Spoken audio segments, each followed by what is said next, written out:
उसमें तीसरा जो लॉ है ये है गे-लुसैक्स लॉ।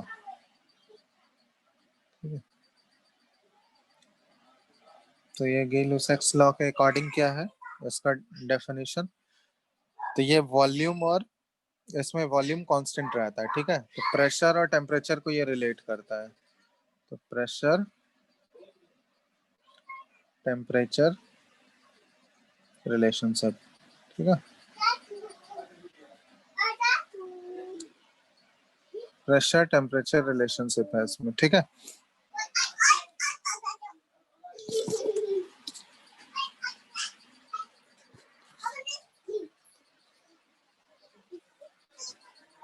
ठीक है। yes तो sir. इसको डिफाइन ऐसे कर सकते हैं हम लोग, eight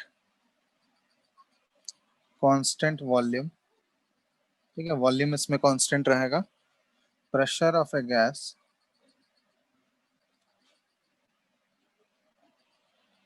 is directly proportional to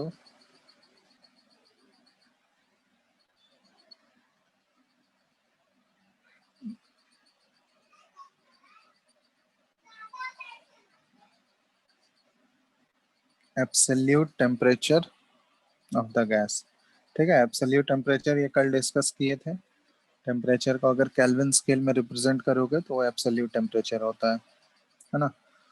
तो यहाँ पे बोला गया कि जब वॉल्यूम कांस्टेंट रखोगे तो प्रेशर ऑफ द गैस क्या होगा, डायरेक्टली प्रोपोर्शनल टू टेम्परेचर हो जाएगा, absolute temperature at constant volume, ठीक है। और फिक्स्ड अमाउंट ऑफ गैस तो होगा ही, तो यहाँ से प्रोपोर्शनलिटी साइन हटाओगे तो कांस्टेंट आएगा k इंटू टी, ठीक है। तो इससे लिख सकते हैं हम लोग कि p बाई टी जो है ये ऑलवेज क्या होगा, किसी k के इक्वल, जो कि कांस्टेंट होगा, ठीक है।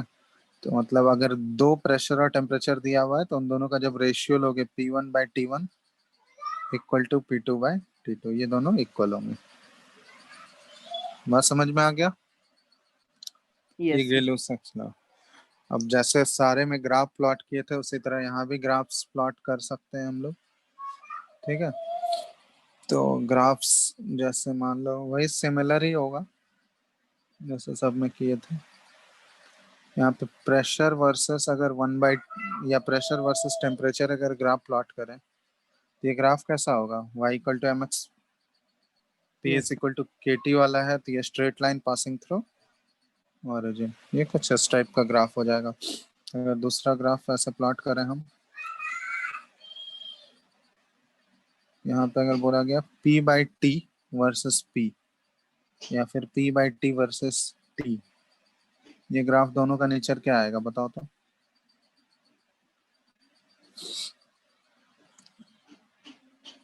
दोनों ग्राफ्स कैसे होंगे, parallel क्योंकि straight line parallel to X axis, ठीक है। क्योंकि p प्रेशर का कोई भी वैल्यू हो p/t हमेशा क्या रहेगा, कांस्टेंट रहेगा। उसी तरह टेम्परेचर का कोई भी वैल्यू हो p/t का वैल्यू हमेशा कांस्टेंट रहेगा,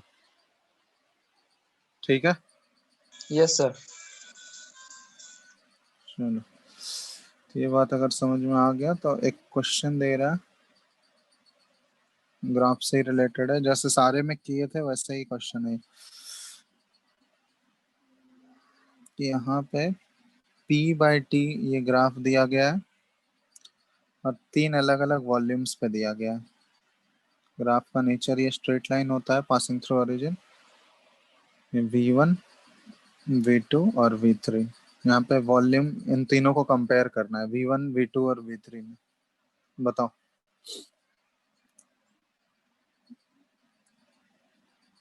compare the volumes.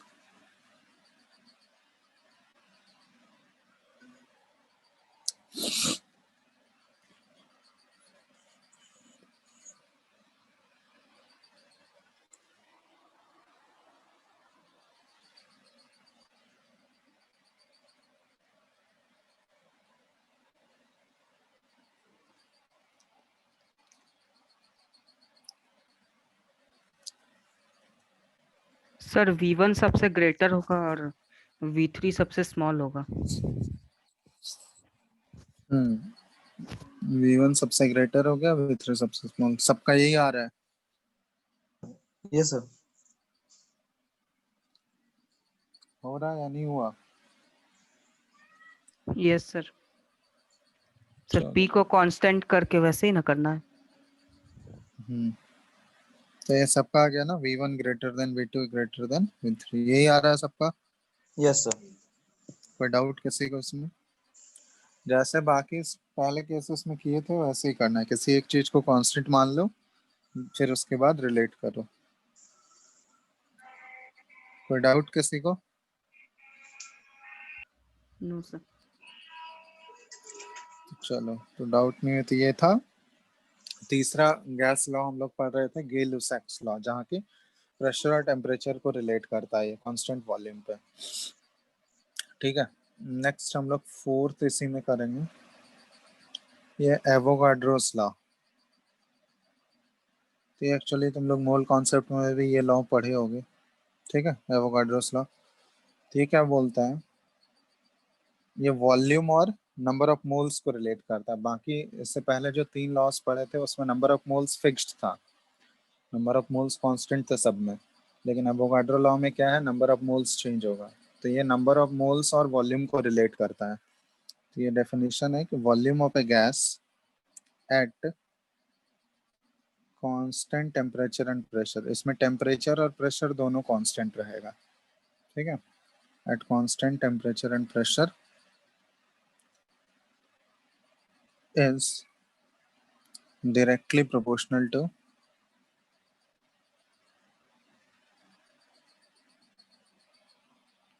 the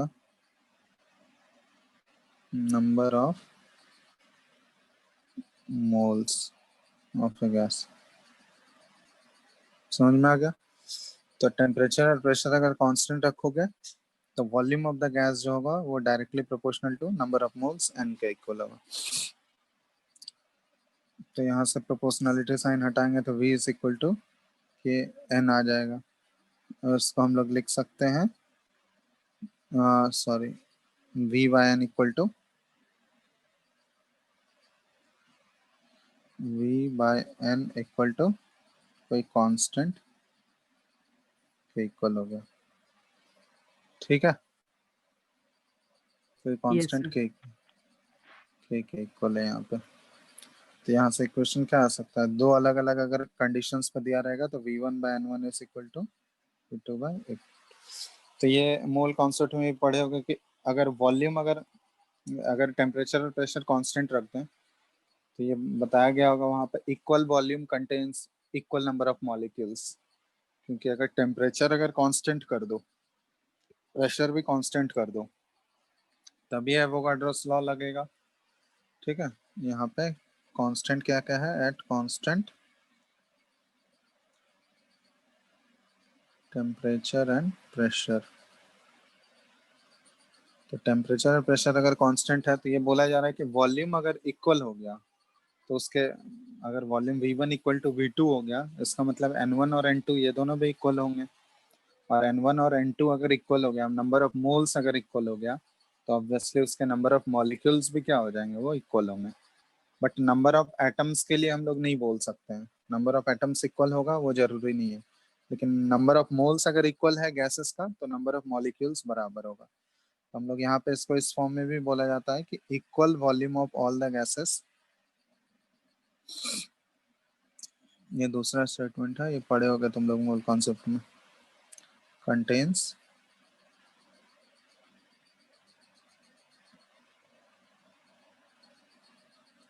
equal number of molecules, equal volume of all the gases contains equal number of molecules। ठीक है, इसी से आया था कि अगर एसटीपी कंडीशन पे रखोगे, मतलब standard temperature and pressure condition अगर रखोगे, तो 1 मोल कोई भी आइडियल गैस का लोगे तो वो हमेशा वॉल्यूम कितना ऑक्युपाई करता है, 22.4 लीटर। याद है ना, ये सब मोल कॉन्सेप्ट में पढ़े थे। Yes sir. तो वही सारा चीजें, तो ये है एवोगाड्रोस लॉ। ठीक है, तो टोटल 4 लॉस हो गए, पहला बॉयल्स लॉ, दूसरा चार्ल्स लॉ, तीसरा गे-लुसैक्स लॉ और चौथा एवोगाड्रोस लॉ। तो इन चारों लॉ को जब कंबाइन करेंगे तो इससे एक बनेगा कंबाइंड गैस लॉ इक्वेशन जिसको बोलते हैं, या फिर इन्हीं चारों लॉ से कंबाइन होने से हमारा आइडियल गैस इक्वेशन आया हुआ है। तो यहाँ से क्या करोगे, लिख रहे हैं चारों लॉज। 4 लॉज कौन कौन से थे। पहला जो था Boyle's law, pressure is inversely proportional to volume, ये था ना Boyle's law, yes Yes. Sir. At constant temperature. दूसरा चार्ल्स लॉ में क्या था, volume is directly proportional to absolute temperature at constant pressure. तीसरा क्या था बताओ। Gay-Lussac's law. Pressure is directly proportional to temperature. Pressure is directly proportional to temperature at constant volume. और चौथा एवोगाड्रोस लॉ में क्या है, volume is directly proportional to number of moles at At constant temperature and pressure. Temperature and pressure. ठीक है, अब इन चारों को जब कंबाइनिंग करोगे,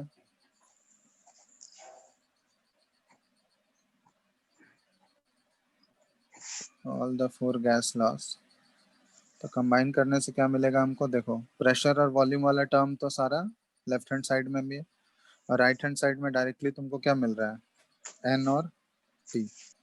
तो PV is directly proportional to N into T हो गया, है ना। तो ये आ गया यहाँ से। अब यही प्रोपोर्शनैलिटी साइन हटाते हैं, यहाँ पे तो एक कांस्टेंट आता है जिसको बोला जाता है आर। ये आर कौन सा कांस्टेंट है, गैस कांस्टेंट। तो वेयर आर इज क्या होता है, गैस कांस्टेंट। और इसका वैल्यूज तो ऑलरेडी देख चुके हैं हम लोग लास्ट क्लास में, 3 वैल्यूज बताए थे इसका। Yes, sir. ठीक है, तो यूनिट जो होगा इसका, यूनिट ध्यान रखना, यूनिट ऑफ आर क्या हो जाएगा, एक यूनिट होता है लीटर एटीएम पर मोल केल्विन। ठीक है, और दूसरा यूनिट होता है जब एनर्जी के टर्म में रहेगा तो इसका जूल पर मोल केल्विन भी हो सकता है, या फिर इसमें देखोगे जूल के जगह कैलोरी भी यूज किया जाता है। आर का तीसरा यूनिट ये कैलोरी पर मोल केल्विन। ठीक है, तो जहाँ पे जैसा रिक्वायरमेंट होगा उसके हिसाब से हम लोग वो वैल्यू यूज करेंगे। बाकी प्रेशर वॉल्यूम का यूनिट ऑलरेडी देख ही चुके हैं। टेम्परेचर हमेशा इसमें केल्विन स्केल में रिप्रेजेंट होगा, एब्सोल्यूट टेम्परेचर लिखना है। ठीक है, तो यहाँ से एक जैसे ये आया ना, PV is directly proportional to N into T, ये इक्वेशन आया। तो इस इक्वेशन से अगर मान लो नंबर ऑफ मोल्स अगर फिक्स्ड कर दें for a fixed, sorry, for fixed amount of gases, अगर अमाउंट फिक्स कर दें तो यहाँ से हम लोग क्या लिख सकते हैं, तो यहाँ अमाउंट फिक्स कर दें तो नंबर ऑफ मोल्स भी कांस्टेंट हो गया, है ना। तो नंबर ऑफ मोल्स अगर कांस्टेंट हो गया तो यहाँ पे बच क्या गया, PV is directly proportional to T बच गया सिर्फ। तो यहाँ से लिख सकते हैं हम लोग कि पीवी बाई टी जो है ये हमेशा, या PV is equal to K T लिखोगे और टी को इस साइड ले आए तो PV is equal to PV by T equal to K, that is constant, है ना।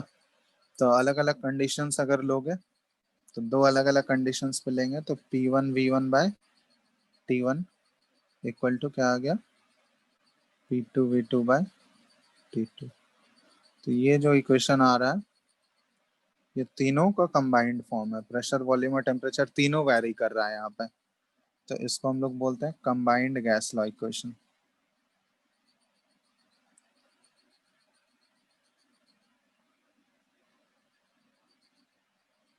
ठीक है, ये हो गया combined gas law equation. Yes, sir.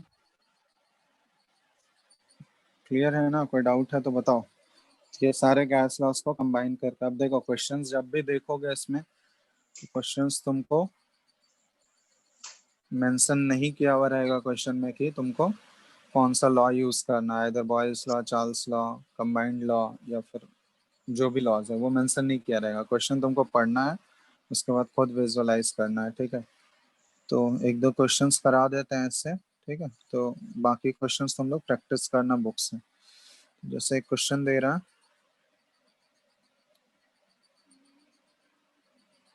ठीक है, यूनिट्स का ध्यान रखना, यूनिट्स अलग अलग होगा तो उसको कैसे इंटर कन्वर्ट करना है वो तुम लोग को बता चुके हैं। ठीक है, तो 25 degree Celsius and 760 mmHg pressure,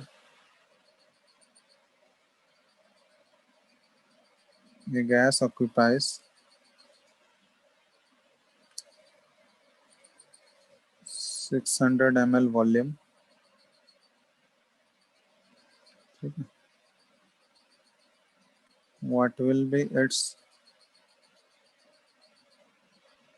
pressure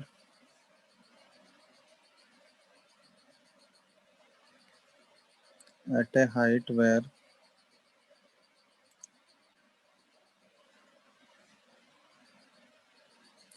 temperature is 10 degree Celsius and volume of the gas is 640 ml। तो यहाँ पे तुमको मेंशन नहीं किया हुआ, ये क्वेश्चन दिया हुआ है, चलो इसको सॉल्व करो। तो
हो गया क्या? सर 285 आया।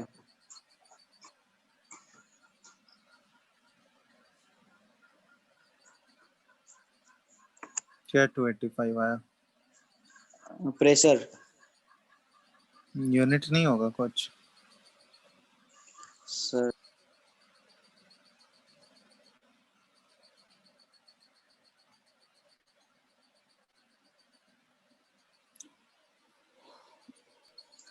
Sir 285 pascal.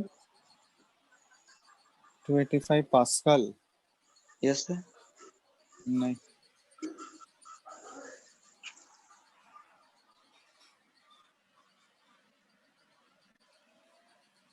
कौन सा लॉ यूज कर रहे हो यहाँ पे इस क्वेश्चन में? कौन सा gas question? Combining gas law sir. Combined gas law question use करना है तो क्या दिक्कत है? सारे वैल्यूज गिवन है, तीसरा निकालना है, इसमें क्या इतना डाउट हो रहा है? वैल्यूज पुट करो, डायरेक्ट आंसर आ जाएगा।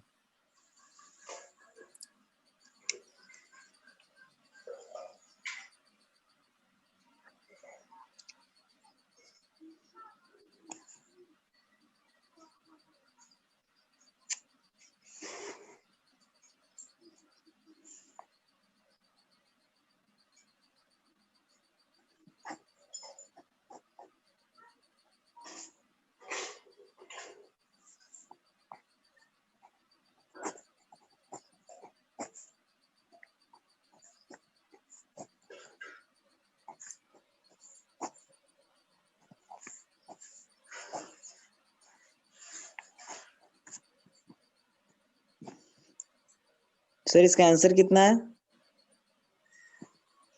तुम्हारा आ कितना रहा है? सर 285। जब भी आंसर दो यूनिट के साथ दो अच्छे से, जो पूछा गया उसका यूनिट नहीं है कुछ। What is the question?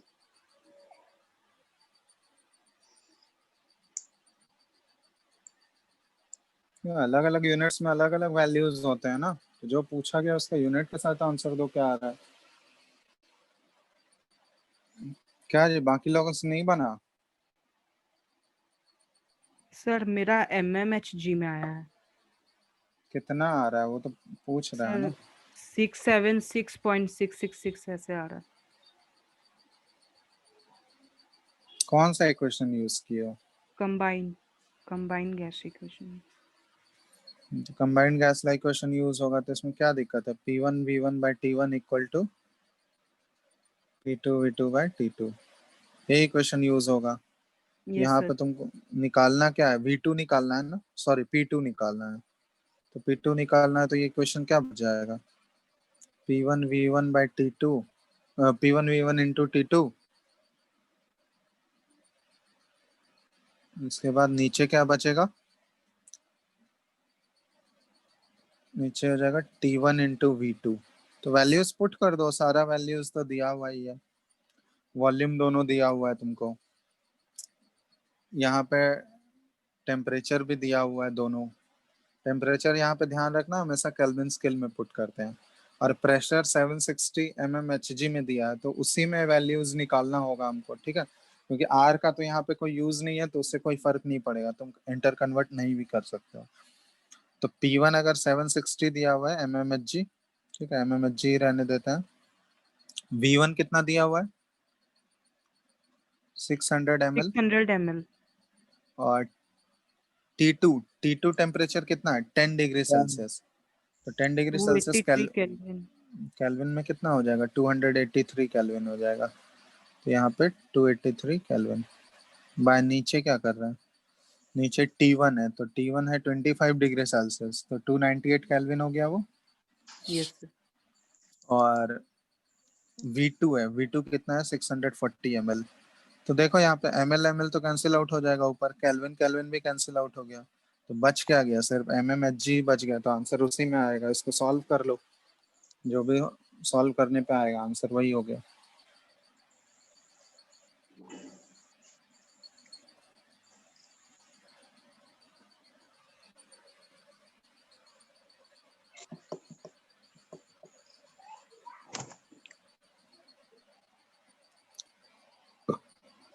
ठीक है, यस सर। चलो। तो ये समझ में आ गया, तो ये कितना आ गया आंसर? ये सॉल्व कर लेना, ये 676.6 6 mmHg आ जाएगा, ठीक है। एक और क्वेश्चन दे रहा।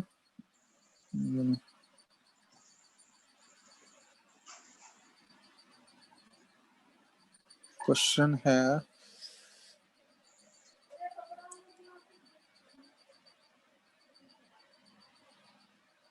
an open vessel at 27 degrees Celsius is heated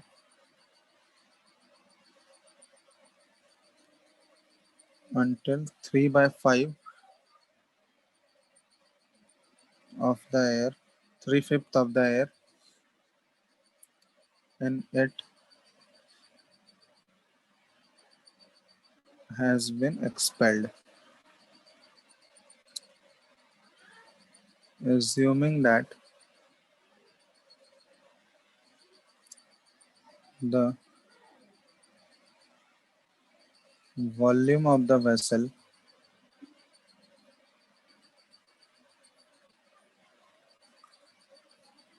remains constant, find ये है the temperature at which vessel was heated. पहला. B, the air escaped out if vessel is heated to 900 Kelvin. और C, temperature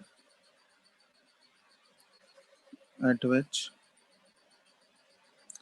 half of the air escapes out.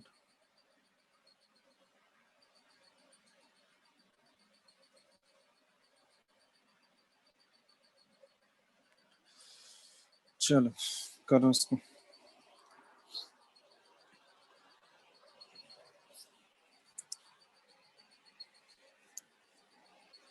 करो, 5 minute का time है, आराम से try करो.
क्या जी हो गया?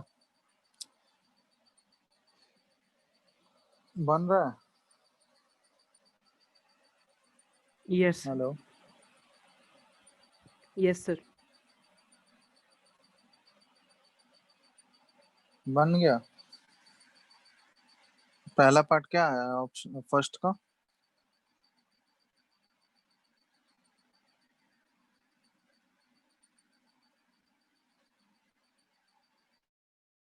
फर्स्ट का आंसर क्या आया? ए पार्ट का।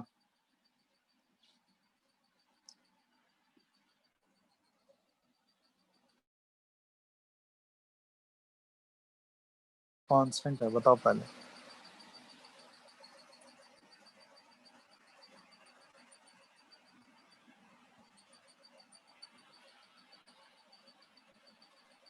सर हेलो बोलो। Sir, temperature 750 kelvin.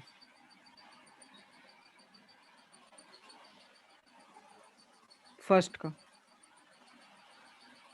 तीनों हो गया? नहीं सर, फर्स्ट का 750 केल्विन। कैसे बनाए? सर क्या कांस्टेंट? आइडियल गैस इक्वेशन से। क्या क्या कांस्टेंट है इसमें बताओ। प्रेशर और वॉल्यूम। प्रेशर कैसे कांस्टेंट है?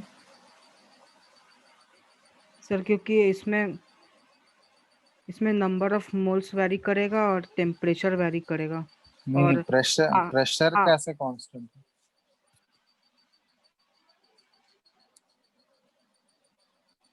प्रेशर कैसे कांस्टेंट है? प्रेशर।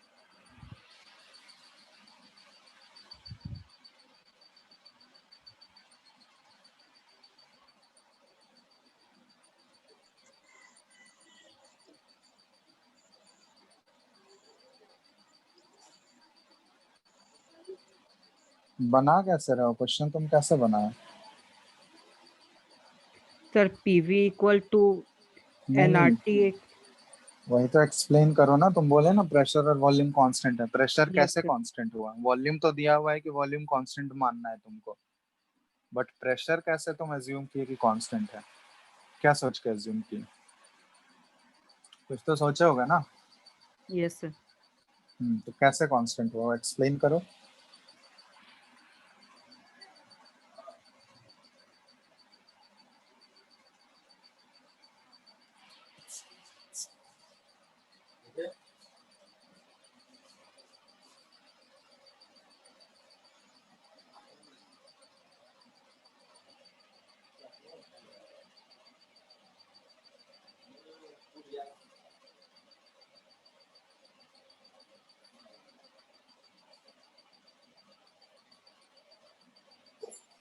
सर कंटेनर जो वेसल है वो तो ओपन है ना।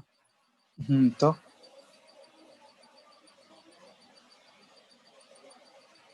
ओपन है तो क्या हुआ? सर ओपन है तो क्या हुआ? क्लोज रहता तो फिर क्या होता?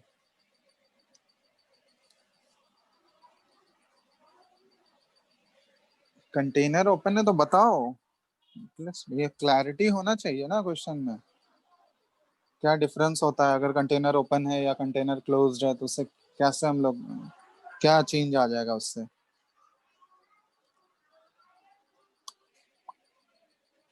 बताओ बताओ जल्दी।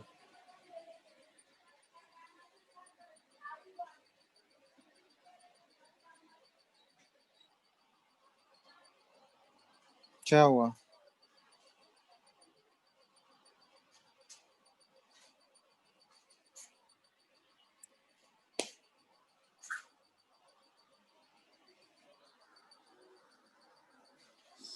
क्या बाकी लोग और कोई बनाया? हेलो।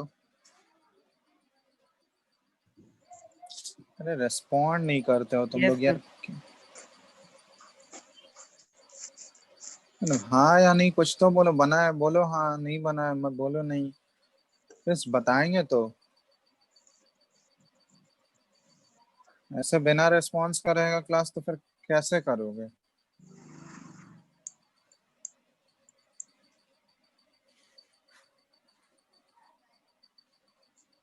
किससे किससे बन गया है? सर सिर्फ फर्स्ट वाला हुआ। फर्स्ट वाला हो गया, तुम तो एक्सप्लेन ही नहीं कर पा रहे हो कैसे हुआ। सर प्रेशर क्यों बोल रहे तो ओपन कंटेनर है। हाँ तो ओपन कंटेनर है तो उससे क्या होगा?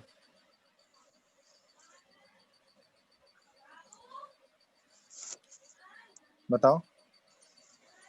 हाँ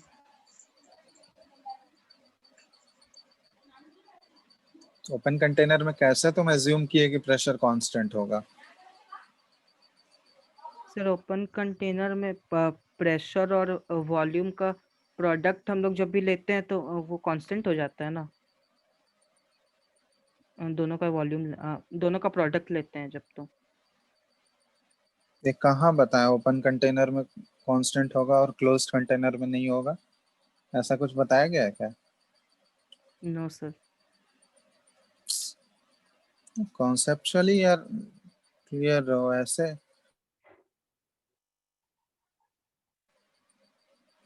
कहीं से देख रहे हो क्या सॉल्यूशन? नहीं सर। फिर मतलब जो चीज बता रहे हो, जो चीज बना रहे हो उसके बारे में एटलीस्ट प्रॉपर क्लैरिटी होना चाहिए ना, क्यों हम कांस्टेंट ले रहे हैं। देखो वॉल्यूम तो यहाँ दिया हुआ है कि volume of the container constant लेना है। प्रेशर क्यों कांस्टेंट होगा यहाँ पे? क्योंकि ये ओपन कंटेनर है, ओपन कंटेनर है, ओपन वेसल है। अगर ये क्लोज्ड रहता तो क्लोज्ड रहता तो फिर क्या होता कि क्लोज्ड रहने से क्या होता है कि नंबर ऑफ मोल अंदर जो गैस के मॉलिक्यूल्स हैं वो कंटेनर पे प्रेशर एग्जर्ट करता है।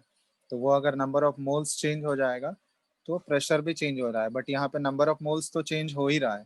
तो उसकी वजह से अगर ये क्लोज्ड होता तो फिर प्रेशर भी डिफरेंट होता, बट यहाँ ओपन है। इसका मतलब क्या हुआ?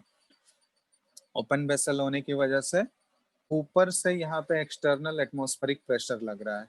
तो ओपन वेसल है, जैसे मान लो ये ओपन है ऊपर से, फर्स्ट केस में भी ओपन है और सेकंड केस में भी कुछ गैस इससे बाहर भी निकल गया फिर भी ओपन है। तो अभी यहाँ जो प्रेशर लग रहा है इस कंटेनर के ऊपर, ये कहाँ से लग रहा है? ऊपर से एटमॉस्फेरिक प्रेशर लग रहा है। तो एटमॉस्फेरिक प्रेशर दोनों केस में क्या है? Pressure of atmosphere. तो एटमॉस्फेरिक प्रेशर दोनों केस में हम लोग कितना लेंगे? ये तो 1 एटीएम ही प्रेशर लेते हैं हम लोग। इस केस में भी एटमॉस्फेरिक प्रेशर ये 1 एटीएम ही प्रेशर लग रहा होगा। बात समझ में आ रहा है?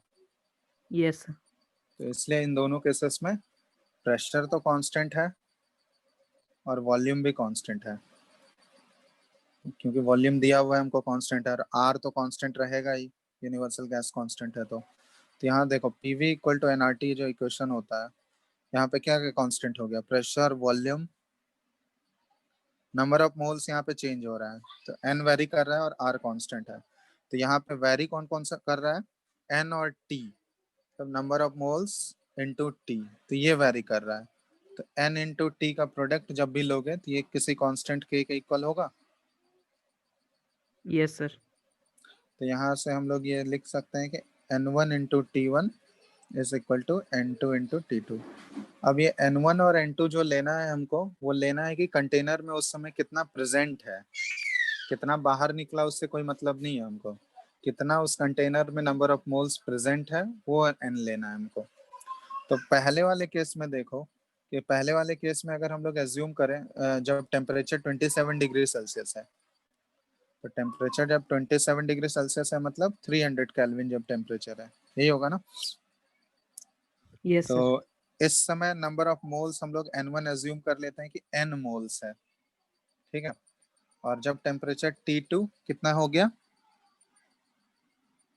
ये कैलकुलेट करना है हमको। T2 कैलकुलेट करना है। उस समय ये N2 जो दिया गया है ये क्या बताया गया है कि 3/5 मोल्स जो है, 3/5 ऑफ द एयर जो पहले से प्रेजेंट था वो बाहर निकल गया। तो बचेगा कितना? n-3/5 ऑफ n बचेगा, क्योंकि 3/5 ऑफ n अगर बाहर निकल गया तो बचेगा कितना? उसको n में अगर सब्ट्रैक्ट कर दोगे तो इतना ही बचा हुआ होगा।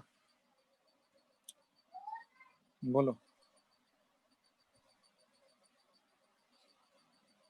समझ में आ रहा है ये क्या किए? Hello hello, yes sir. आवाज नहीं आ रहा है क्या? आ रहा है सर। तो इतना ही बचा हुआ रहेगा ना, n में सब्ट्रैक्ट कर दोगे 3n माइनस 5 को, 3n/5 को, तो ये कितना बच जाएगा 2n/5। यहाँ से हम लोग यूज कर लो n1 into T1 is equal to n2 into T2। n1 है n के बराबर और T1 है 300 केल्विन और n2 है 2n/5 और T2 यहाँ पे निकालना है। तो T2 सॉल्व करो, कितना आ रहा है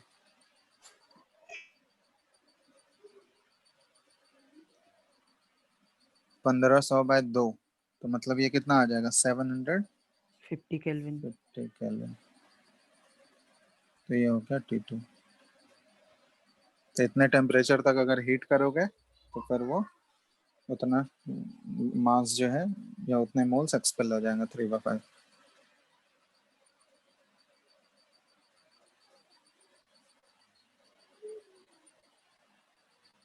ये फर्स्ट पार्ट है, ए पार्ट।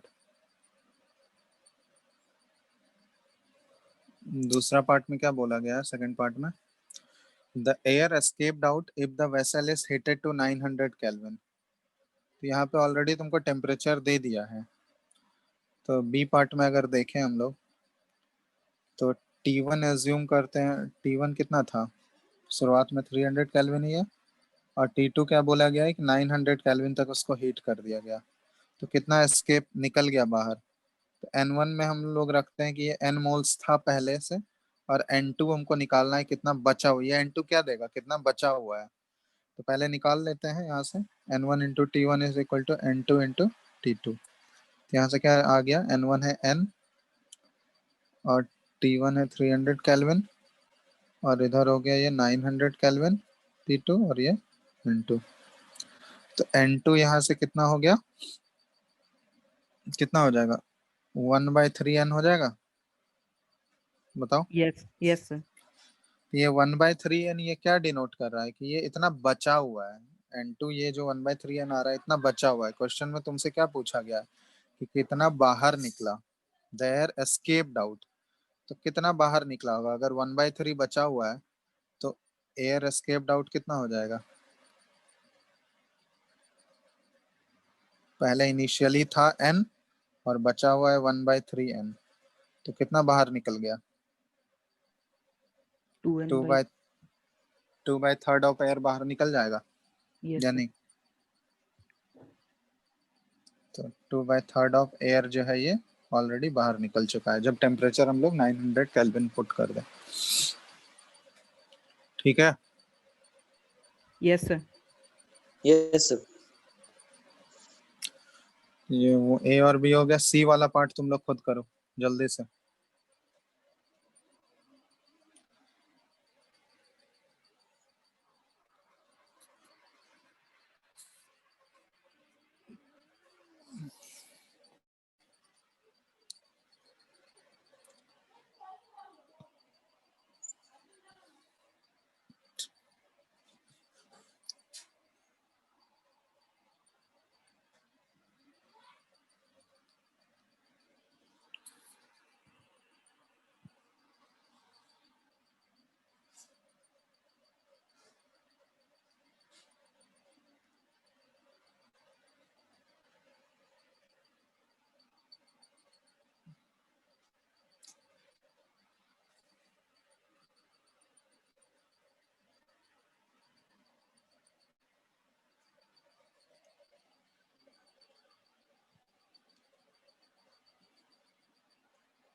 हो गया, इतना टाइम क्यों लगा रहे हो अब।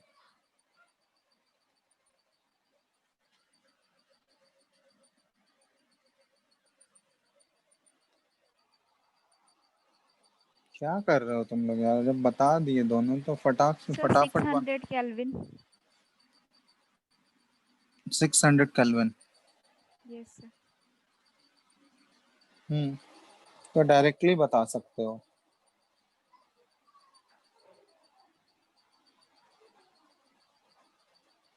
क्योंकि n और t के बीच में इनवर्सली रिलेशन है ना, इनवर्स रिलेशन होगा।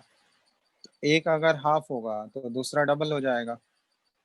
समझ में आ रहा है? मोल्स अगर हाफ हो रहा है तो टेम्परेचर कौन से टेम्परेचर पे वो हाफ होगा? जब टेम्परेचर डबल होगा। तो इनिशियल टेम्परेचर अभी 300 केल्विन है और मोल्स अगर हाफ हो रहा है तो टेम्परेचर डबल हो जाएगा, मतलब 300 की जगह क्या होगा? हाफ होने के लिए उसको 600 केल्विन लगेगा। तो डायरेक्टली बता सकते हो इंटरप्रेट करके, नहीं तो कर भी सकते हो ऐसे सॉल्व।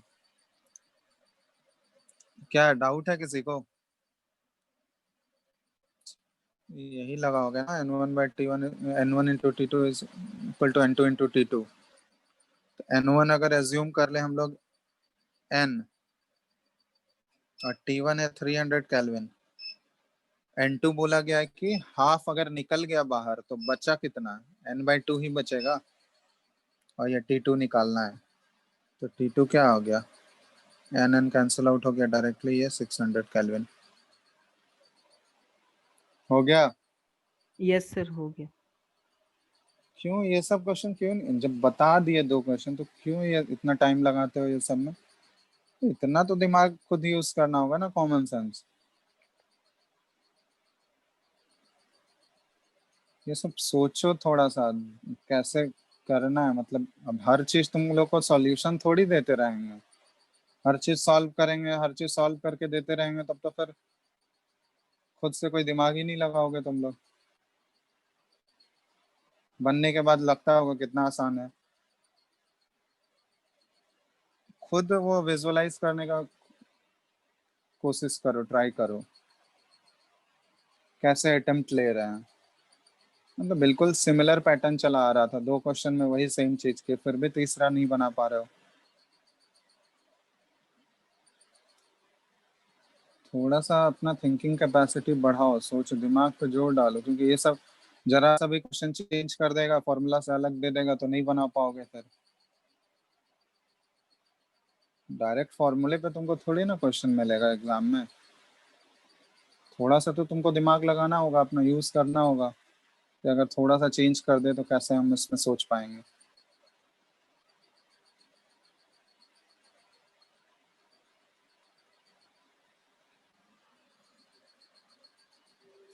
क्लियर है ना? कोई डाउट है इसमें किसी, इस क्वेश्चन में किसी को? No sir. No sir.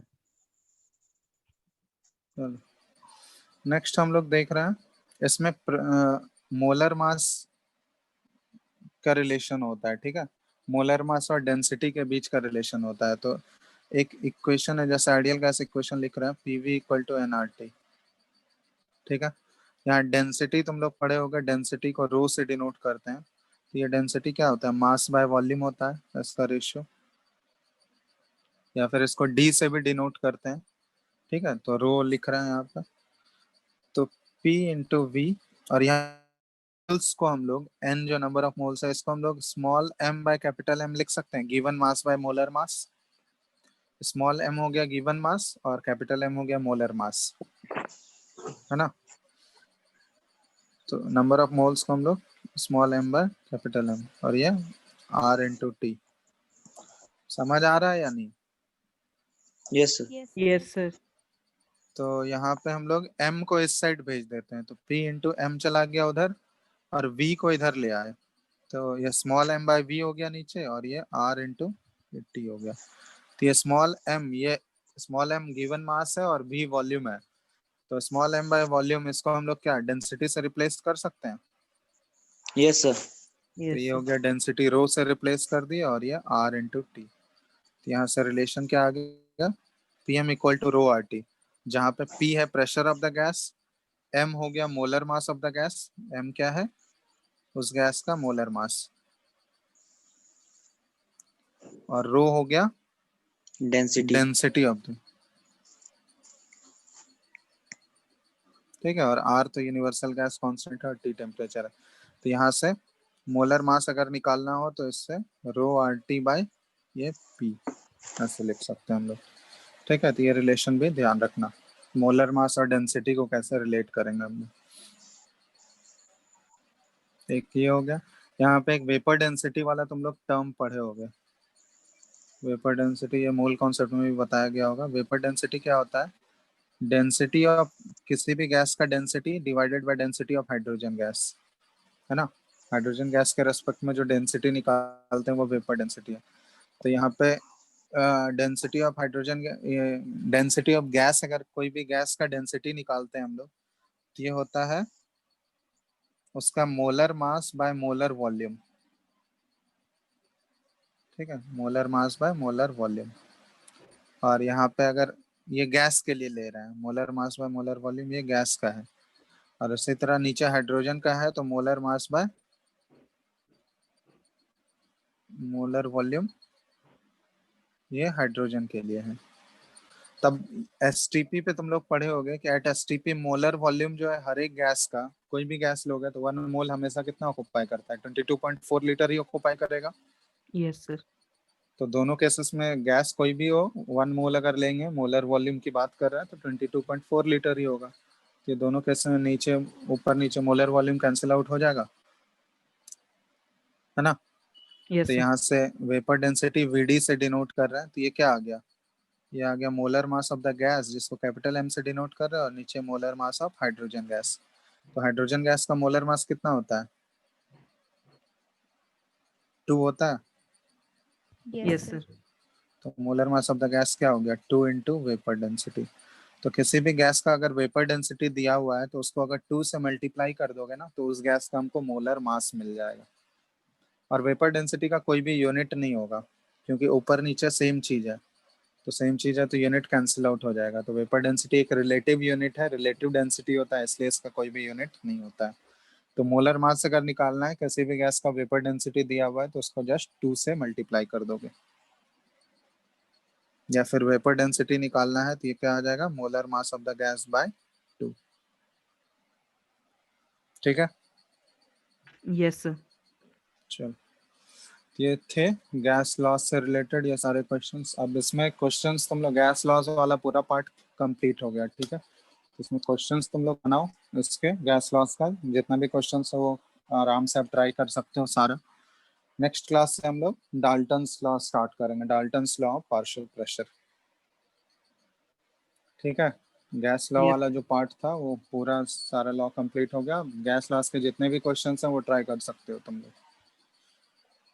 Next class में हम लोग डाल्टन्स लॉ स्टार्ट करेंगे। कोई डाउट है यहाँ तक किसी को? देखो,